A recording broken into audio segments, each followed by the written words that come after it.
Harold and the Purple Crayon by Crockett Johnson. One evening, after thinking it over for some time, Harold decided to go for a walk in the moonlight. There wasn't any moon, and Harold needed a moon for a walk in the moonlight, and he needed something to walk on. He made a long straight path so he wouldn't get lost, and he set off on his walk, taking his big purple crayon with him. But he didn't seem to be getting anywhere on the long straight path, so he left the path for a shortcut across a field, and the moon went with him.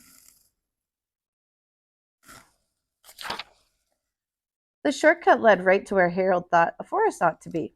He didn't want to get lost in the woods, so he made a very small forest with just one tree in it.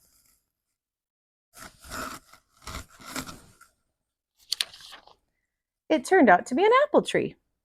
The apples would be very tasty, Harold thought, when they got red.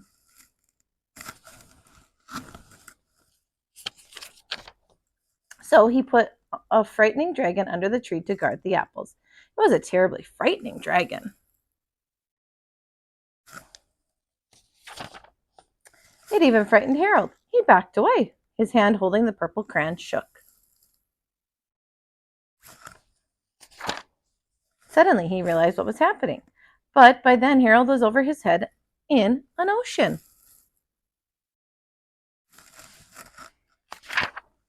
He came up thinking fast, and in no time he was climbing aboard a trim little boat.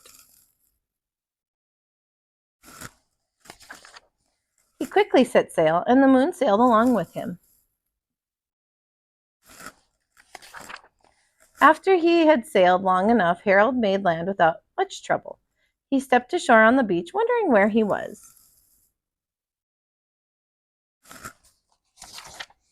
The sandy beach reminded Harold of picnics, and the thought of picnics made him hungry. So he laid out a nice, simple picnic lunch.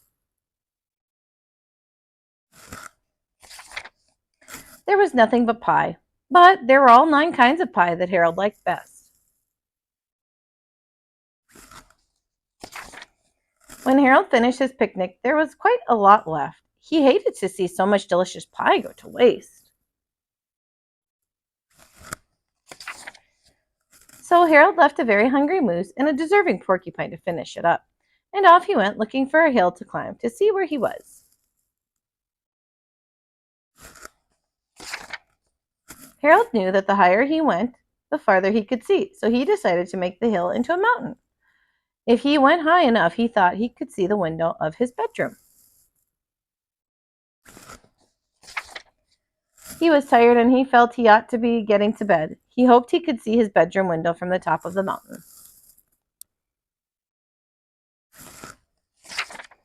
But as he looked down over the other side, he slipped, and there wasn't any other side of the mountain. He was falling in thin air. But luckily, he kept his wits and his purple crayon. He made a balloon, and he grabbed onto it.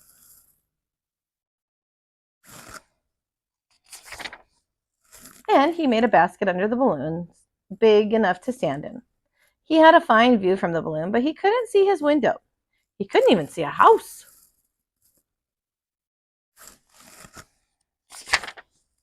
So he made a house with windows, and he landed the balloon on the grass in the front yard.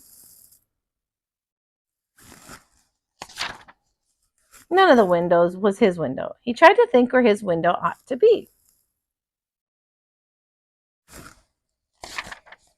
He made some more windows. He made a big building full of windows.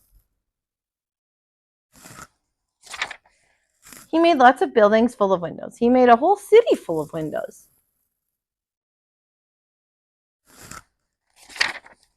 But none of the windows was his window. He couldn't think where it might be. He decided to ask a policeman. The policeman pointed the way Harold was going anyway, but Harold thanked him.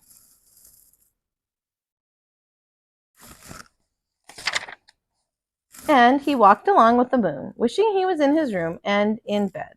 Then suddenly, Harold remembered. He remembered where his bedroom window was when there was a moon. It was always right around the moon.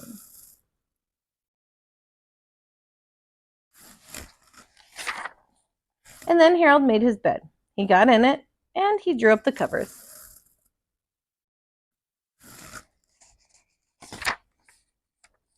The purple crayon dropped on the floor, and Harold dropped off to sleep. The end. Hope you enjoyed that story. Make sure you go ahead and like and subscribe to my page, That Kinder Teach, and look forward to a new story from me every day. We'll see you next time.